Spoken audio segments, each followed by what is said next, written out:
Hello అండి. ఏం చేస్తున్నానంటే నేను సొరకాయ మటన్ చేస్తున్నాను. సొరకాయ వేసి కొంచెం సాల్ట్ వేసి ఈ విధంగా కుక్కర్లో నేను మటన్ని ఒక 5 విజిల్స్ ఉడికిస్తున్నాను అనమాట. ఇప్పుడు స్టవ్ మీద ప్యాన్ పెట్టేసి ఆయిల్ వేసాను. ఆయిల్ వేడైంది. ఇప్పుడు కట్ చేసిన ఆనియన్స్ వేసేద్దాం.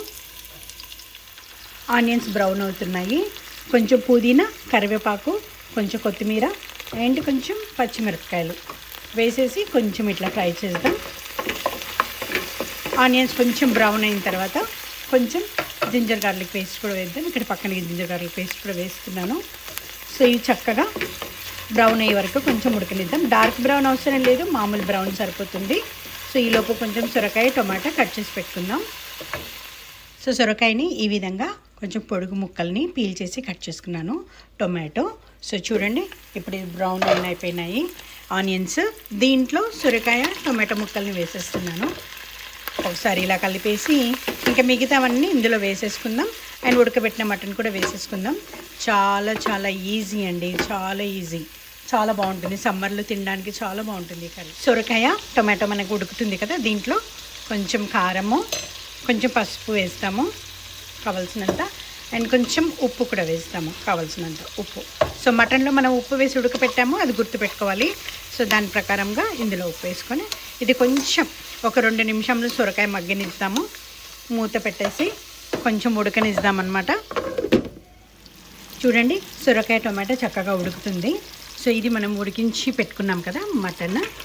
దాన్ని ఇందులో వేసేసుకున్నాము. కొంచెమే ఉంది మటన్, అందుకోసమని సొరకాయ యాడ్ చేసి చేస్తున్నాను అనమాట. ఇందులో కొంచెం ధనియాల పొడి, ఇదేమో కొంచెం మటన్ మసాలా షాప్ నుంచి తెచ్చింది. ఇది ఆప్షనల్, ఉంటే వేయండి, లేకపోతే లేదు. చూడండి, కలుపుదాము. ఇప్పుడు ఇది చక్కగా ఉడకనిద్దాం. దీంట్లో కొంచెము మనం శనగపిండిని కలిపి వేసినట్లయితే కొంచెం దాల్చా లాంటి టేస్ట్ని కూడా ఇస్తుంది అనమాట. అది కూడా వేద్దాము. అది గరం మసాలా వేస్తే ఉప్పు కారం కరెక్ట్గా ఉందా లేదో చూసుకుంటే ఈ మటన్ కర్రీ రెడీ అయిపోతుంది. సొరకాయ మటన్ కర్రీ చాలా బాగుంటుంది. మీరు ఈ సమ్మర్లో తప్పకుండా ట్రై చేయాలన్నమాట ఈ రెసిపీని. ఇది కొంచెం శనగపిండి, కొంచెం ఇలా కొంచెం ఒక 1/2 స్పూన్ శనగపిండి తీసుకొని ఇందులో నీళ్ళు ఉన్నాయి కప్పులో. ఈ విధంగా కొంచెం లంప్స్ లేకుండా కొంచెం శనగపిండి కలిపిన వాటర్ని ఇందులో వేసేస్తున్నాను. ఇది మంచి టేస్ట్ ఇస్తుంది, చాలా మంచి టేస్ట్ ఇస్తుంది. దాల్చా లాగే ఉంటుంది కొంచెం, కానీ నేను దాల్చా రెసిపీ కూడా మళ్ళీ ఒకసారి పెడతాను. ఇప్పుడు శనగపిండి వేసాం కదా. ఇప్పుడు గరం మసాలా, నేను ఇంట్లో చేసిన గరం మసాలా, కొంచెం కావాల్సినంత గరం మసాలా వేసేసుకొని చక్కగా దీన్ని కలిపేద్దాం.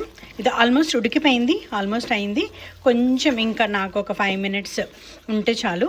మీకు ఈ టైంలో కొంచెం వాటర్ కావాలన్నా కొంచెం అడ్జస్ట్ చేసుకోండి. చిక్కదనము, ఉప్పు కావాలన్నా మీరు అడ్జస్ట్ చేసుకోండి, చూసుకోండి అనమాట. మీకు టొమాటో కావాలంటే కొంచెం ఎక్కువ కూడా వేసుకోవచ్చు. నాకు కావాల్సినంత నేను వేసాను. ఈ విధంగా లో ఫ్లేమ్లో పెట్టేద్దాము. లో ఫ్లేమ్లో చూడండి ఎంత బాగుందో. లో ఫ్లేమ్లో పెట్టేస్తాం. 5 మినిట్స్ తర్వాత స్విచ్ ఆఫ్ చేస్తే మనకు మటన్ సొరకాయ మటన్ కర్రీ రెడీ.